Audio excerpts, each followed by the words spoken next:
কিছুই খেতে ইচ্ছে করছে না, তাই চিন্তা করলাম একটু ডিম ভুনা করে নিই, এর দিয়ে যদি গরম ভাত দিয়ে খাওয়া যায়। তাই আমি প্রথমে ফ্রাই প্যানে তেল ও পেঁয়াজ কুচি নিলাম। এবার দিলাম মিক্স করে রাখা আদা রসুন বাটা, হলুদের গুঁড়া, মরিচের গুঁড়া, একটু জিরার গুঁড়া এবং লবণ দিয়ে আমি এখন মশলাটা ভালো করে কষিয়ে নেব। হ্যালো ভিউয়ার্স, আসসালামু আলাইকুম। সবাই কেমন আছেন? শুভ দুপুর।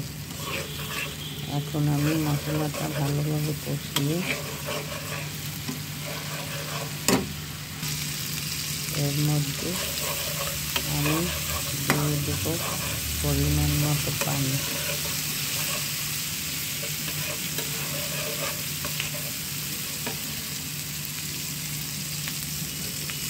আমি দিয়ে দিলাম পরিমাণ মতো পানি। এখন পানিটা একটু 2 মিনিট আঁচে রেখে আমি একটু গরম করে নেব। পানিটা একটু ফুটে আসতে আমি দিয়ে দিলাম ডিমগুলো ভেঙে ভেঙে আমি সব দিয়ে দেব। তারপরে ডিমগুলো যখন একটু শক্ত হয়ে আসবে তখন আমি এগুলোকে উল্টিয়ে দেবো। যেন ডিমটা ভেঙে না যায় খেয়াল রাখতে হবে, একটু আস্তে আস্তে থাকলে খেতে ভালো লাগে। তাই আমি আস্তে আস্তে করে ডিমটা উল্টিয়ে দিলাম। এভাবে খেয়ে দেখবেন সবাই। আমার কিছু যখন খেতে না ইচ্ছে করে তখন এই ডিম ভাজাটা আমার খুব ভালো লাগে।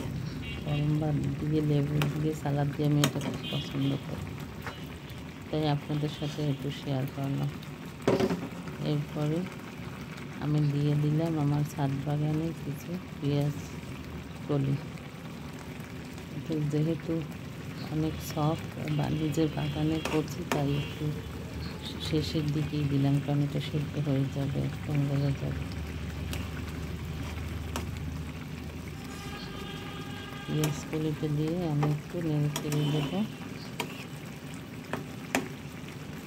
এখন আমি আবার 2-3 মিনিট আঁচে রেখে এর মধ্যে আমি দিয়ে দেবো ধনিয়া পাতা কুচি। এবার আবার একটু ডিমটাকে উল্টিয়ে একটু আঁচে রেখে আমি ধনিয়া পাতাটা ততক্ষণে সেদ্ধ হয়ে যাবে। হয়ে গেল আমার পাতিলেবু ডিম ভুনা। সবাই ভালো থাকবেন, ভালো লাগলে লাইক কমেন্ট শেয়ার করবেন। আবারও শুভ দুপুর। আল্লাহ হাফেজ।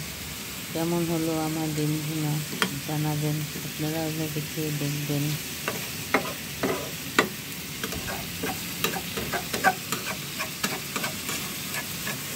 আল্লাহ হাফেজ।